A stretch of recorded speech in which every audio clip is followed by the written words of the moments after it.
everyone, it's Christmas. That means it's time to buy presents for people that you can't stand all year. Now this year you can probably get away with giving out some spare hand sanitizer. But if you want to make a good impression, you can go buy a book. A book will make you look sophisticated. Now you probably have seen books, or you might know some people that have them. But when you just want to go out and buy one, it can be a bit of an intimidating process. That's okay. I'm gonna walk you through this 5-step process. So I'm gonna walk you through this. So the first step is find a bookstore. Now you probably have one in your town, but here's the thing: is you can go to the phone store, buy a phone, and the phone will tell you where the bookstore is. You can even ask your mom, but if your mom doesn't know where a bookstore is, she's probably not the reading type, and that probably means you're not the reading type either. That's okay. So once you've found a bookstore, this is step 2. You got to go there, and you got to bring money because it's not a bookstore is not a library. They don't just rent out things. You have to buy it. You have to buy it. So ask your mom or dad, or just stand on the street corner, ask for money, and just tell them it's for a book. Trust me, they'll get it. Just don't go buy crack. And so yeah, you got to get to the bookstore. Now step 3 is where it gets really tricky. You have to pick a book. Now you can go up to and ask for help from the staff, but just act if you want to look cool. Just act like you've already read whatever they suggest. And when they ask you what you've liked, just make up a book title. That way they'll never have heard of it, and that'll make you look extra smart. Like Paper City by Malcolm Scott, or um, Ethereal Kingdom by Zabada Obama. Alright, so after you pick your book, you find something you like, you go through the genres, you browse, or maybe you pick up a top 10 list. You gotta take it to the counter, step 4, and pay for it with the money that you brought, that you got from hustling out on the street. So you're probably the cashier is probably going to tell you to enjoy your book. Now this is the part. This is critical. Don't say you too, because they're not going to go read a book. They're going to work the rest of their shift and probably be miserable.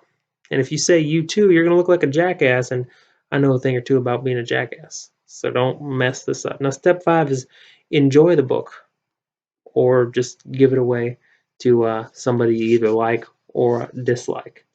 You should do a little research beforehand, pick out the crappiest book you can find, and then give it to somebody you don't like your boss, or the crackhead on the street corner. Well, thanks for stopping by, and I hope this guide helps. Be blessed, and Merry Christmas. Hey, Dad. Woo! Thank you.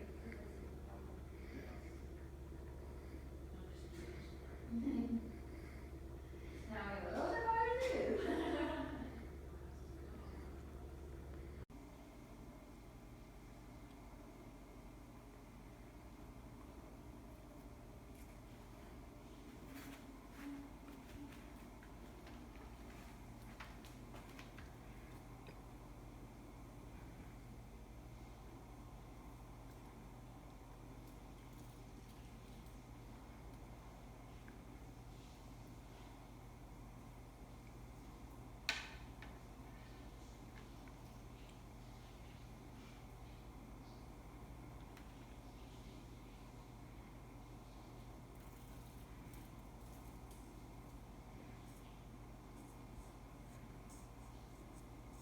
"'Twas the night before Christmas, when all through the house not a creature was stirring, not even a mouse.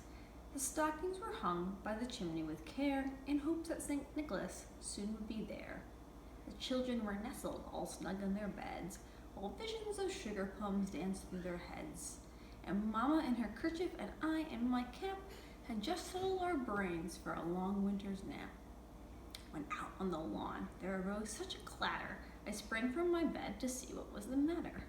Away to the window I flew like a flash, tore open the shutters and threw up the sash. The moon on the breast of the new fallen snow gave a luster of midday to objects below, when what to my wondering eyes did appear but a miniature sleigh and 8 tiny reindeer, with a little old driver so lively and quick, I knew in a moment he must be Saint Nick. More rapid than eagles his coursers they came, and he whistled and shouted and called them by name. Now Dasher, now Dancer, now Prancer and Vixen, on Comet, on Cupid, on Donder and Blixen, to the top of the porch, to the top of the wall, now dash away, dash away, dash away all. As leaves that before the wild hurricane fly, when they meet with an obstacle, mount to the sky. So up on the house top the coursers they flew, with a sleigh full of toys, and St. Nicholas too. And then in a twinkling I heard on the roof the prancing and pawing of each little hoof. As I drew in my head and was turning around, down the chimney St. Nicholas came with a bound. He was dressed in all fur from his head to his foot, and his clothes were all tarnished with ashes and soot. A bundle of toys he had flung on his back, and he looked like a peddler just opening his pack. His eyes, how they twinkled, his dimples, how merry. His cheeks were like roses, his nose like a cherry. His droll little mouth was all drawn up like a bow, and the beard on his chin was as white as the snow. The stump of a pipe he held tight in his teeth, and the smoke it encircled his head like a wreath. He had a broad face and a round little belly that shook when he laughed like a bowl full of jelly. He was chubby and plump, a right jolly old elf, and I laughed when I saw him in spite of myself. A wink in his eye and a twist of his head soon gave me to know I had nothing to dread. He spoke not a word, but went straight to his work, and filled all the stockings, then turned with a jerk, and laying a finger aside of his nose, and giving a nod, up the chimney he rose. He sprang to his sleigh to his team gave a whistle, and away they all flew like the down of a thistle. But I heard him exclaim, ere he drove out of sight, "Happy Christmas to all, and to all a good night."